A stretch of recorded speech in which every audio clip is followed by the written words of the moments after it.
के एगो सिनेमा रहे पलम जी लव यू, ओकरा में एगो हम शायरी बोलने रही, हर फैसले होते नहीं सिक्के उछाल के, यह दिल का मामला है जरा देखभाल के।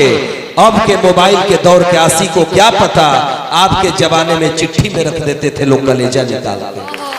पहले वैसा प्यार होता था, लेकिन जब तू कले बड़ू की अनुपमा जी तनी रहो खड़ा हो जाए, निशो जी खड़ा बड़ी, बड़ा अच्छा एक्टिंग आप लोग की, आप लोग सिनेमा बना दी। हाँ सिनेमा बना दी आप लोग, अच्छा लग रहा था। लेकिन हम तो तने जानीला कि प्यार से जियल खराब ना हो, बाबा कुल ही रंगीन पानी शराब ना हो। अगर आशिक के देख के मुंह मोड़ के चल जाता रू लोग, बेचारा आशिक के सवाल के जवाब ना हो। कहे तो सजना कि कहे तो सजना ये तोहरी सजनिया पग पगलिए जाऊं तोहरी बगलिया में पग पगलिए जाऊं तोहरी बगलिया।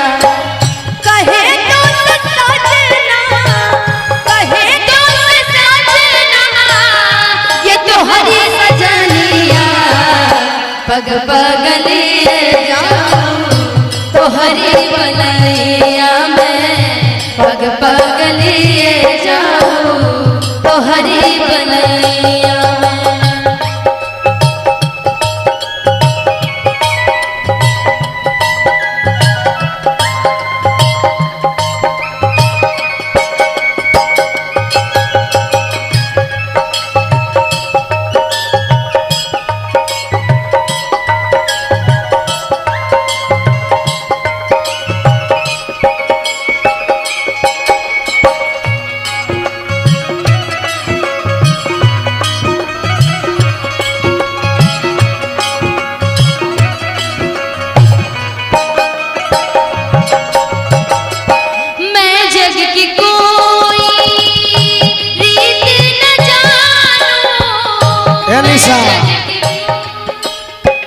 बदरिया से बरसे घटावन की छाव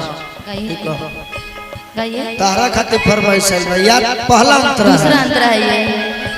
मैं जग की कोई रीत न जानूं, मैं जग की कोई रीत न जानूं, मांगे की तो है से नूर मानूं, मांग की तो है से नूर मानूं। कहे तो सजना कहे तो सजना ये तोहरी सजनिया पग पग लिए जाऊं